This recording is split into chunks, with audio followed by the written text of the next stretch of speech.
نسايس، لكن اروح واخبط في الايجو بتاع الرجل دايركت، انت بتكسريه.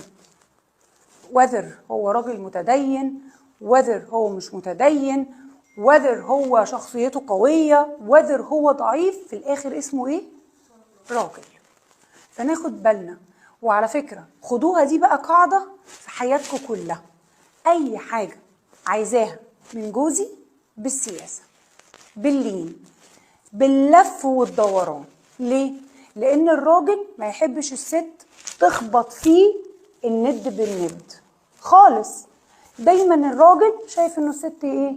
الضعيفة، المحتاجة، اللي مش عارفة تعمل حاجة، التايهة، اللي هو ده انا وانا قاعدة على السوشيال ميديا، على الانستجرام، على التيك توك، على الفيسبوك، اي حاجة، قريت حديث بيقول كذا كذا، انا اول مرة اعرف انه ده حرام.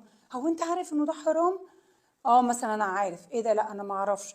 انا كمان والله يا حبيبي ده انا اتخضيت. ايه ده الموضوع صعب. يبقى انا كده بلفت نفسه برضو باللف والايه والدوران.